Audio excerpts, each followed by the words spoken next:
¿Qué tal? Buenos días, buenas tardes, buenas noches. Este es un episodio más de Teología para la Vida Cotidiana. En las redes sociales, en una de mis redes sociales, pusieron una frase que decía Edith Stein. Edith Stein es una mística eh, muy famosa, muy reputada, una mujer grande, y decía que el sufrimiento puede ser un camino hacia la redención y la transformación personal. Y esa frase puede causar un poco de resquemor o puede causar un poco de, ¿cómo podríamos decir?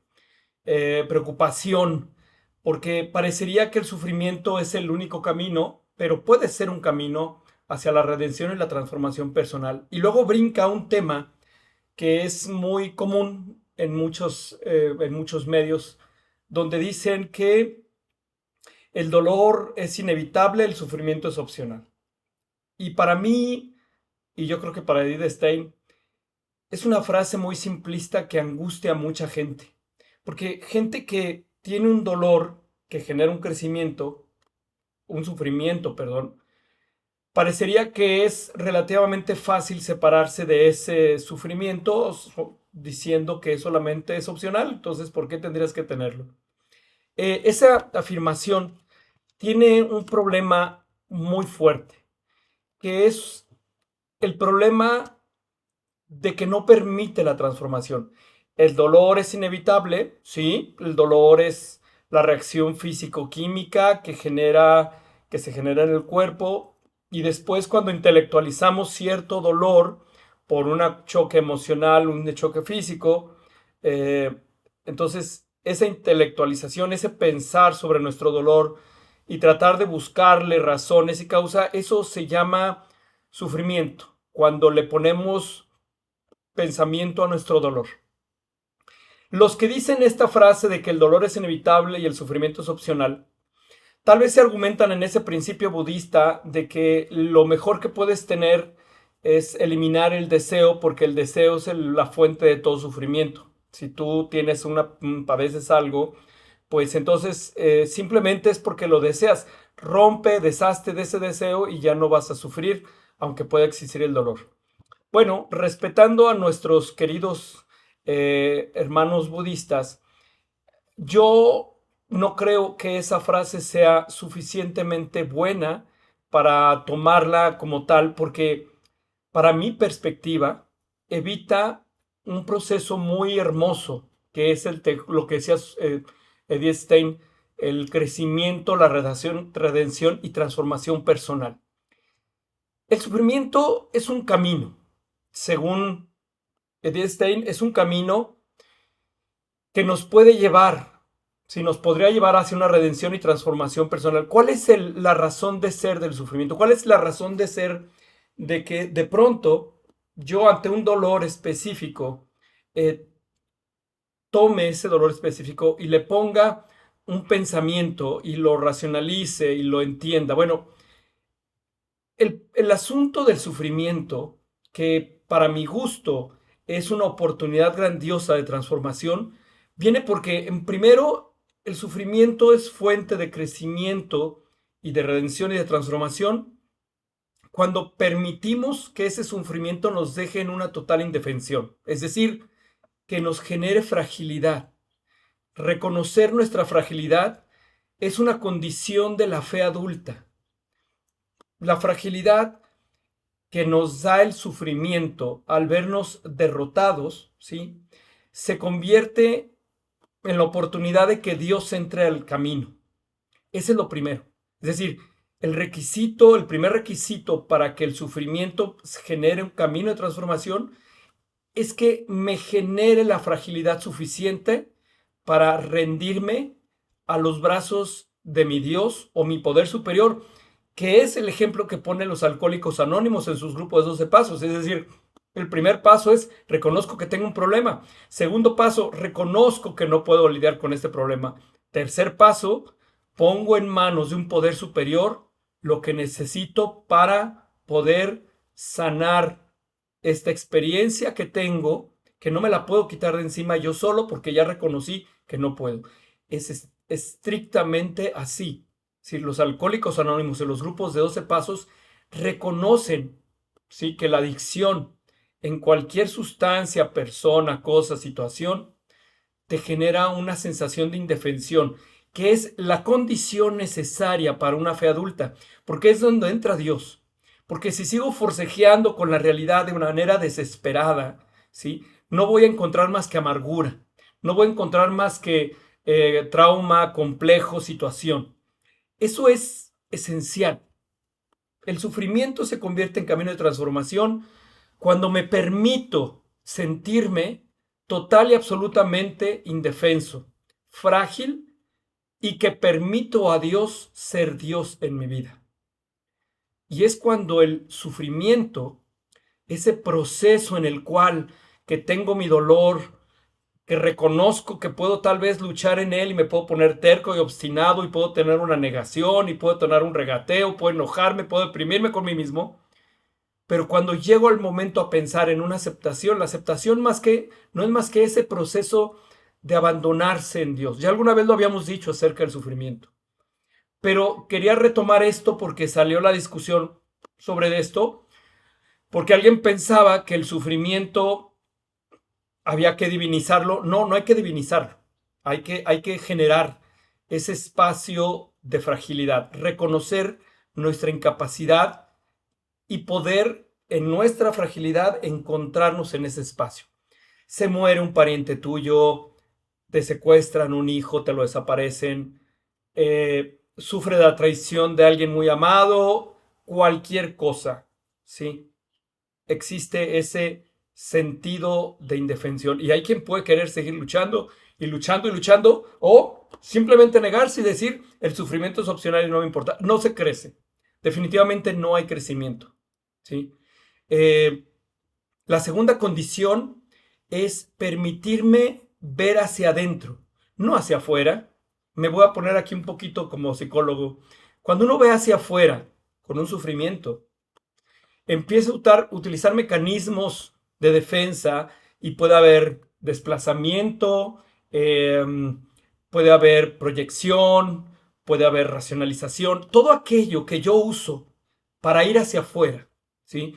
Puedo responsabilizar a otros, puedo responsabilizar al mundo, a mi gente cercana, a mi gente lejana, al clima, a la sociedad, al universo, a las energías cósmicas, etcétera, y puedo justificar todo lo que quiera, pero allí no va a haber crecimiento, porque el camino no es hacia afuera, el camino es hacia adentro, porque si yo empiezo a proyectar, empiezo a racionalizar, empiezo a desplazar, empiezo a poner la razón de mi sufrimiento en otros, en la pareja que se fue, en el hijo que falleció, en el papá o mamá que fallecieron, en las traiciones, en el fracaso económico. Y entonces no comprendo que mi camino es hacia adentro. Es un camino que va de mi sufrimiento al interior, a descubrir en mi interior lo que es importante, es hablar menos y escuchar más. No quiere decir que tengo que asumir culpas, ¿sí? que no, que no son, que son torturadoras. No, no se trata de asumir culpas, se trata de tomar responsabilidades. Entonces, si una pareja se fue, tal vez hay una responsabilidad y tu responsabilidad es hacerte cargo de ti, de tus emociones, de tus sentimientos. Un hijo desaparece, te lo secuestran, te lo extravían, te lo desaparecen. ¿Es tu culpa? No, pero habrá que asumir responsabilidad de lo que uno siente y lo que uno entiende y saber que habrá que trabajar sobre ti y comprender que tal vez será imposible recuperarlo, tal vez no, pero harás lo que tengas que hacer con ese sufrimiento. Habrá que estar en silencio, habrá que estar en paz, habrá que estar callados, habrá que estar expectantes, contemplativos ante nuestra fragilidad y descubrir en nuestro interior ese camino. Porque hay dos caminos, o vas hacia afuera, ¿sí? O vas hacia adentro. Ir hacia afuera no te sana, no te transforma, porque soportas la responsabilidad en algo que esté afuera, en alguien que esté afuera. Ir hacia adentro tal vez es doloroso, tal vez es triste, tal vez te puede volver muy amargo, muy callado, pero muy auténtico. Entonces, el entender que no intentamos divinizar el sufrimiento, pero el sufrimiento, ese proceso mental que nos lleva al dolor, que sigue del dolor, es una fuerza maravillosa para poder crecer y apreciar y valorar.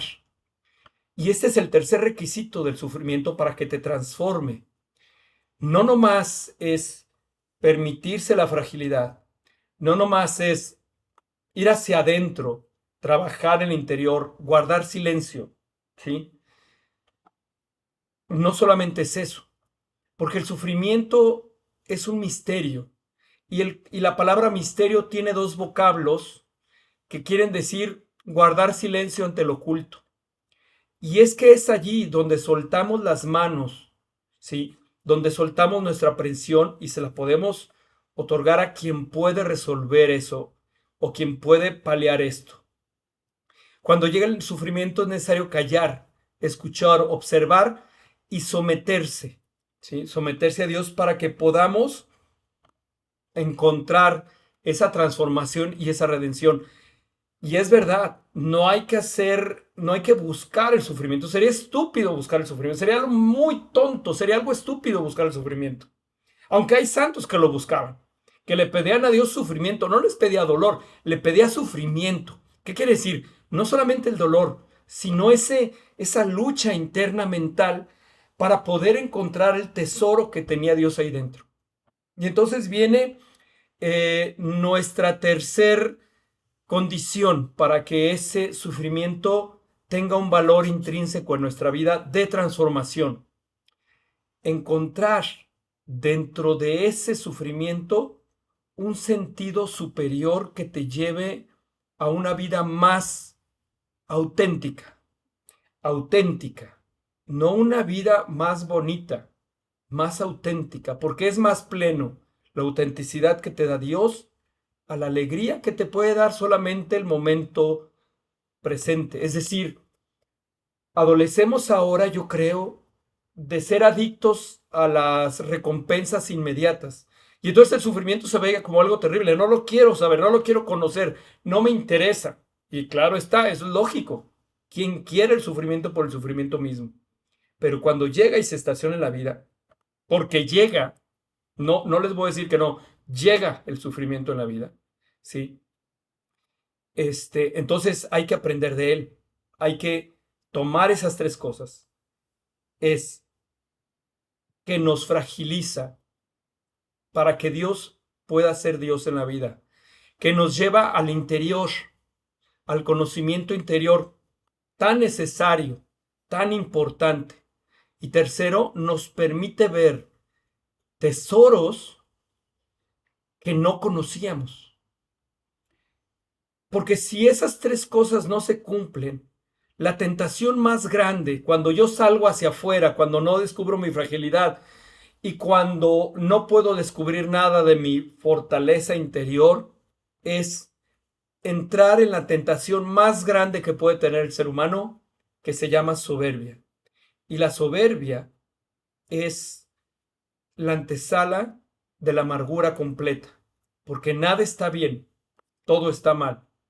Y entonces el sufrimiento se convierte en camino de redención y transformación cuando le ponemos estos tres elementos fundamentales. Si solamente existe las ganas de no sufrir por no sufrir, eso no tiene sentido. Por eso la próxima vez que vean a alguien que les diga, estoy sufriendo porque desaparecieron a mi hijo, si ustedes le dicen a esa persona, mira, el dolor es inevitable, el sufrimiento es opcional. Yo me sentiría profundamente ofendido. Yo me sentiría profundamente ofendido. No porque no tuvieran razón o tuvieran razón, sino porque no es validar mi dolor y mi pensar sobre ese dolor. Si yo pudiera separar eso y decir que el sufrimiento es opcional, entonces sería alguien que jamás permitiría la transformación y la redención hacia Dios, porque solamente Dios me da esa redención a partir de que transitamos por ese proceso. Por eso muchos santos lo pedían el sufrimiento, aunque sonara ilógico, irracional y absurdo y tonto. No lo pidas tampoco tú, o sea, no, yo tampoco lo pido. Eso lo hicieron unos santos místicos, unos locos, benditos locos. Yo no, todavía no llego a eso, no sé si quiero llegar a eso. Pero ellos lo hicieron así porque entendieron que detrás de eso había una riqueza de transformación y de redención insospechada. Yo sé que puede que no estén de acuerdo conmigo, pero cuando llega el sufrimiento, llega la oportunidad, sobre todo, y la oportunidad de entrar, de redimir, de transformar. Tal vez no de ser muy alegres, pero ser muy auténticos, muy honestos consigo mismo. Y de aquí quiero ir a 3 ejemplos. Quiero poner un ejemplo del día a día en mi trabajo. Ya les platiqué hace tiempo que me ascendieron en mi trabajo y entonces me hicieron jefe de un departamento en la universidad. Y ahí soy jefe de pues, la planta de profesores que yo tengo a mi cargo. Son de 110. 110 mundos distintos. 110 experiencias de vida, a cual más unos de mal y de bien, a cual más unos de suben y bajan, todas unas historias. Les voy a platicar un día especialmente de mi trabajo. Yo llego en las mañanas tranquilamente, muy saludador, y tengo la puerta de mi oficina abierta. No hay puertas cerradas. Es complicado andar saludando a todo el mundo que pasa y todo el mundo pasa y me saluda y está muy bien. Y trato de ser un jefe serio y formal. Y no puedo. Definitivamente no puedo. Ese día, voy a decir cuándo fue el día, el jueves pasado, llega un profe y me dice, no voy a decir nombres, voy a decir el nombre nomás del último, porque me interesa decirlo, pero llega un profe y me dice, oiga doctor, quisiera pedirle un permiso. Y yo, sí, claro, dime, ¿en qué puedo ayudarte? ¿Cómo te puedo ayudar? ¿Sabe? Mi papá eh, se está muriendo y vive en Estados Unidos. Quiero estar antes de que se muera. Tenía dolor auténtico. Lo más interesante, no era ni su papá biológico, era su padrastro. Su papá los abandonó cuando él nació. Entonces él quería ir y lo cuidó y lo crió y lo creció su padrastro. Su mamá se volvió a casar y entonces tuvo un padrastro que lo amó y lo quiso como un hijo. Y él me pidió permiso para ir a Estados Unidos, que ya había comprado el boleto y que a todos modos se iba a ir, le diera yo el permiso no, o hiciéramos el trámite del permiso. Y entonces me pidió permiso porque quería ir a ver a su papá antes de morir, porque él no podía venir, entonces él quería ir a verlo, abrazarlo, ¿sí? Básicamente, por supuesto, ¿sí? Le di permiso, se percibía su dolor. Y cuando le dije, claro, claro, puedes ir, no te preocupes, aquí hacemos el trámite. Vemos qué pretexto, qué mentira echamos, porque entre los permisos que permite la universidad, pues no está el que voy a ir a abrazar a mi papá antes de morirse. Entonces, pues razones personales, etcétera. Y dije, si no nos vale eso, pondré otro, mentiré en cualquier sentido para que este hombre joven, vaya a abrazar a su papá porque se muere. Bueno, pues le dije, claro, lo hacemos así, vamos llenando el formato, vamos haciéndolo. Me levanto para despedirme y ante la menor provocación él me pega un abrazo. Y lo abrazo. Jefe políticamente tal vez incorrecto, me permite abrazarlo al muchacho porque iba a ir a abrazar a su padre que está muriendo. Después recibí la información y él estaba muy feliz porque pudo ver a su papá, abrazarlo y que muriera una vez que lo vio y lo abrazó. Pero él estaba muy agradecido por eso. Él está muy agradecido por haber permitido ir a abrazar a su padre, a su padrastro que estaba muriendo. Y él lo decía así: estoy muy triste, pero estoy muy feliz porque pude abrazar a mi padre. Ese mismo día, al rato, llega una profesora. Su esposo tuvo eh, un accidente cerebrovascular, ¿no? Se quedó un poco parapléjico, medio se movía, ya había pasado. Estaba muy angustiada porque su esposo, casi recién casada, entró en una especie de dolor específico por su muerte. Perdón, por su enfermedad, no, su muerte no, ¿sí? Ver a su esposo parapléjico, semiparalizado, y estar en la batalla del día a día.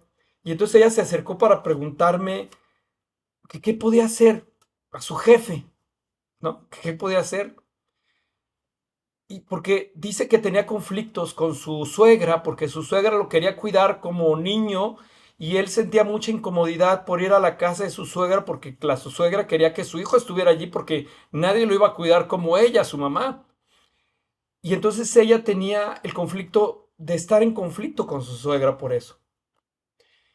Y entonces le dije, oye, ¿no tienes alguna otra actividad que tengas pendiente? Sí, tenía que ir a un congreso en Alemania y la corrí, le dije, vete a Alemania, ¿sí?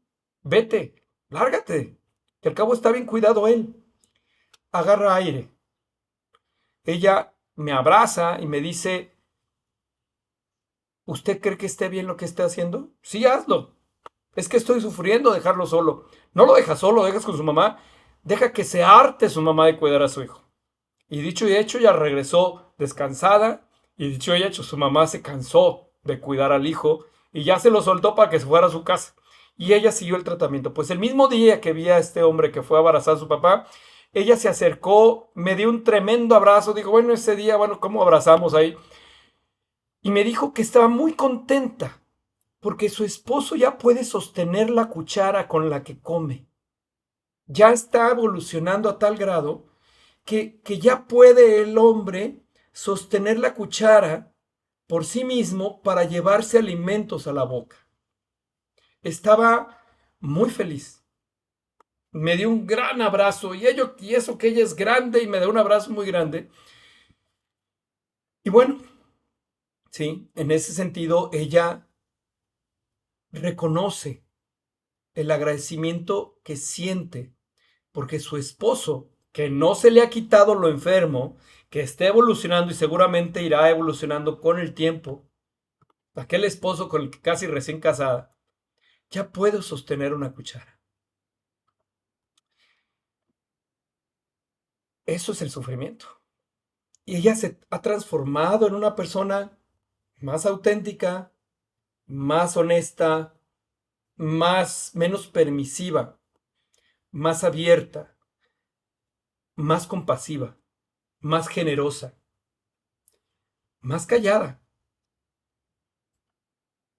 pero más emocionalmente más fuerte. Tercer caso, el mismo día, les estoy diciendo el mismo día, jueves pasado, al final ya de la tarde, llega un profesor que lleva con su hijo más de 4 años luchando por un cáncer que le salió en el maxilar, aquí en esta parte, ¿sí? Que le empezó a regar el hueso, por el hueso, el cáncer, por la parte de acá, debajo de la base del cráneo y hasta el ojo, hasta la base del ojo. Los últimos 2 años, el muchacho, del cual voy a decir su nombre, se llama Sergio, no ha salido del hospital. Radioterapia, quimioterapia, tiene destrozada toda esta parte porque han tenido que quitarle el paladar superior, le han tenido que quitar los dientes para poder tratarle con radioterapia, ¿sí? Todo esto, le han quemado el hueso, le han puesto hueso de otras partes del cuerpo, piel del hombro aquí, injertos, había riesgo de perder el ojo. Y entonces llega, el papá ya perdió casa, ya perdió carro, ya perdió la esposa, ¿sí? Porque esos eventos pueden devastar familias completas. Pero el papá llega y me dice, y claro que yo le doy permiso y le cambiamos sus clases de presenciales a virtuales y hacemos todo lo que podemos para ayudarle. Pero se acerca muy feliz y me dice, doctor, estoy muy feliz. Digo, ¿por qué? Porque mi hijo ya ganó 1 kilo de peso. 1 kilo. Y lo único que le preocupa, porque a sus 23, 24 años, lo único que le preocupa es no quedar muy feo, desfigurado por eso, y que entonces después, cuando él salga adelante, quiera tener novia y no quiere estar tan feo, quiere que su rostro quede más o menos armado, con cirugías reconstructivas. Pero él estaba feliz. Dice, gracias a Dios, subió 1 kilo. El hombre viaja todos los fines de semana a León, Guanajuato, porque es donde está su hijo hospitalizado, donde el hijo estaba estudiando arquitectura. Va a León, Guanajuato, a estar con él en el hospital. Regresa en camión a Guadalajara todos los lunes para poder dar su clase, para poder estar en su trabajo, porque necesita su trabajo, porque ya perdió todo. Y sin embargo, él llega feliz porque su hijo ganó 1 kilo de peso. Sergio está vivo. La última noticia que me dio su papá, es que el muchacho está fuerte. Dice, mi muchacho se convirtió en alguien que observa con profundidad. Se ha convertido en alguien que observa, que ve. Y saben, ya no le detectaron cáncer la última vez. Están esperando los resultados. Y le dije, por favor, dígame el resultado, qué pasó. Están esperando los resultados, a ver qué pasó con su cáncer, si ya desapareció o no, y cada 3 meses le tendrán que hacer uno, después cada 6 meses, cada año. Y lo tendrán después que reconstruir la cara. Pero el papá estaba feliz, porque ya había subido 1 kilo de peso. El hombre es libre de corazón, feliz por 1 kilo. Y está ahí al pie del cañón con su hijo. Si yo a él le dijera, mire, el dolor es inevitable, el sufrimiento es opcional, seguramente ese comentario no caería nada bien. La idea entonces es, también a este hombre se ha transformado y es un hombre firme, es fiel, es devoto, es un hombre cercano a Dios. Y es inexplicable lo que le pasa. No le puedo dar explicaciones, pero no pude evitarlo y más bien hasta lo busqué al final, darle un gran abrazo porque ya se iba a ver a su hijo otra vez a León. De eso se trata el sufrimiento como un camino de redención y transformación personal. Al final, en la caja que te ponga aquí de mensaje que tiene tanto el WhatsApp, el Spotify como el YouTube, les voy a poner el vínculo donde pueden donar si quieren, porque abrió una cuenta de donación de internet para poder solventar los gastos que ya casi no tienen nada de dinero. De hecho, no lo tiene, pues, pero lo busca como sea, ¿sí? Entonces les voy a poner el link donde si ustedes quieren pueden ayudarle a Sergio Ancona a seguir adelante con la vida, a que le ayuden en la transformación de su rostro, porque quiere tener novia y no quiere estar muy feo. Esperemos, seguro así, todo saldrá bien. Sea como sea, al final la fragilidad de su papá ha sido tal que ha soltado de tal manera que ha permitido que Dios tome las riendas de su situación. Les dejo el link donde pueden donar si gustan para el caso de Sergio. Será una gran caridad. Este fue un episodio más de Teología para la Vida Cotidiana. Espero tengan un excelente día.